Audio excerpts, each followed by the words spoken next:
buru-buru dulu makanya. Ada kenalan sama Kak Retno.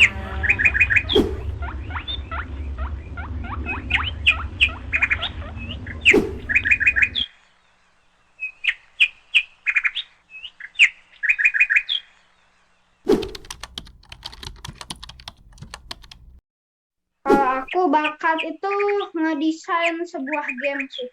Aku ada ngebantu satu game buat ngedesain satu map gitu loh. Itu sih bakat aku sama ngebuat cerita. Masak sama renang sama sepeda. Bakat tuh apa?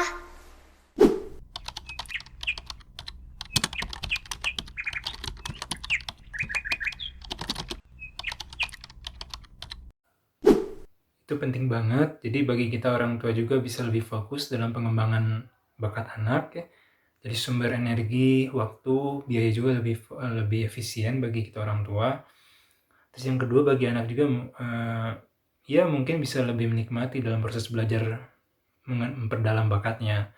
Dan juga bagi anak juga bisa lebih percaya diri ketika dia bergaul di lingkungan teman-temannya karena dia sudah tahu bakatnya apa, kelebihan dia apa.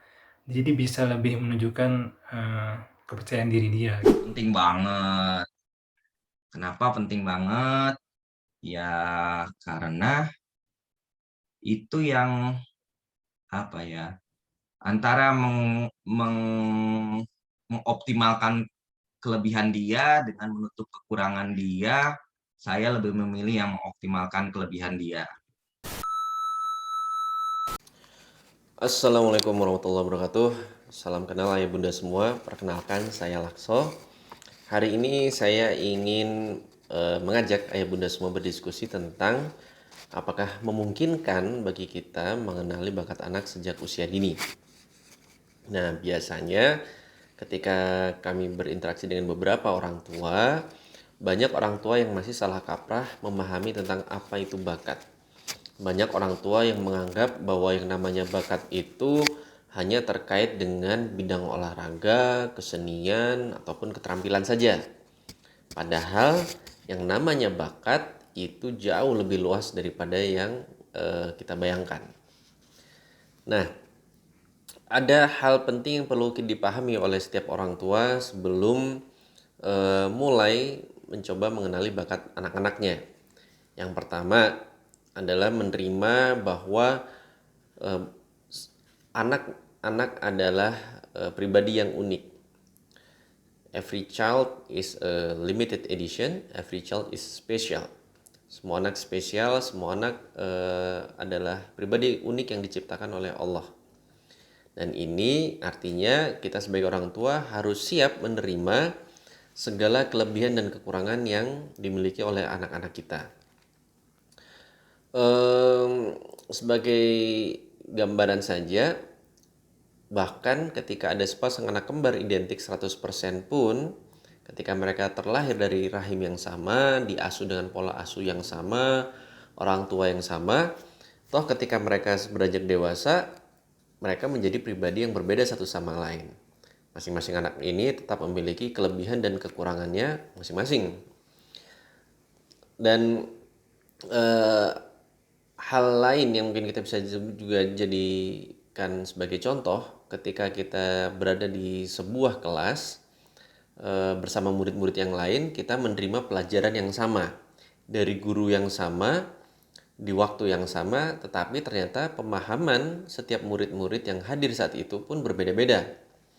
Nah, ini menunjukkan bahwa sekali lagi setiap orang itu adalah pribadi yang unik yang memiliki kelebihan dan kekurangannya masing-masing.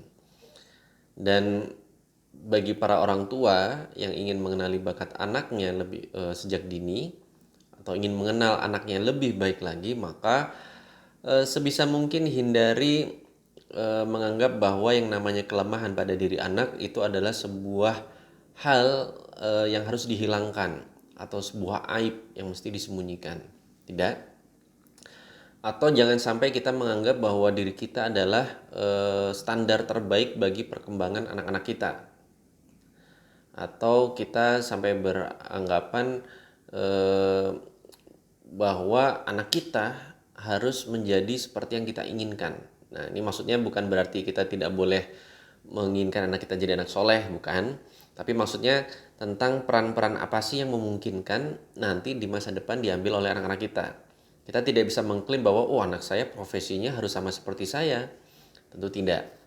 Nah, hal-hal seperti ini, keikhlasan, kelapangan dada dari setiap orang tua, menerima kelebihan dan kekurangan anak, menerima bahwa setiap anak itu adalah pribadi yang unik, itu harus bisa dilakukan terlebih dahulu bagi para orang tua yang ingin mengenali bakat anaknya. Nah, oke, sekarang kita mulai masuk tentang pembahasan apa itu bakat. Bakat ini bisa diartikan sebagai sebuah pola pikiran atau pola perilaku yang terjadi secara alami dan konsisten atau berulang-ulang dan digunakan untuk produktivitas. Oke, saya ulangi lagi ya. Intinya ada 3 aspek terkait bakat. Yang pertama, bakat itu adalah pola perilaku dan pola pikiran.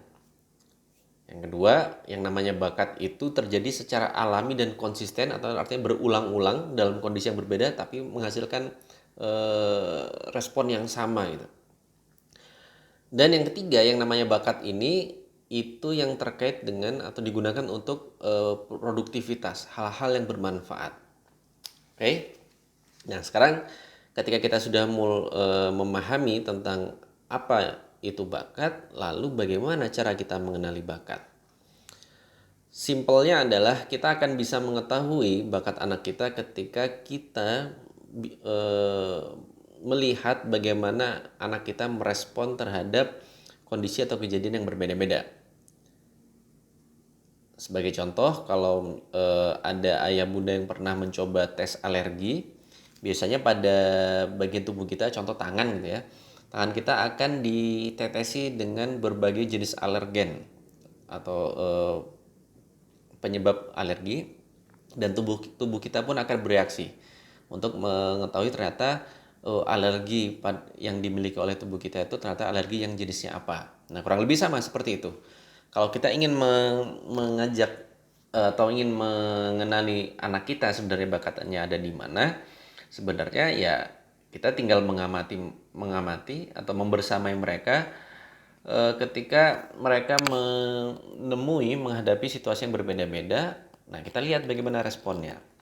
Atau untuk memudahkan pemahaman kita bersama, untuk mengenali bakat ini bisa melalui aktivitas 3B, yang artinya 3B ini singkatan dari banyak bertemu orang, aktivitasnya berulang-ulang, dan beragam aktivitas. Oke, saya ulang lagi. Kita bisa mengenali bakat anak melalui aktivitas 3B, yaitu aktivitas yang membuat anak kita bertemu dengan banyak orang yang beragam, yang beda-beda. Kemudian aktivitasnya itu berulang-ulang dan aktivitasnya beragam. Oke.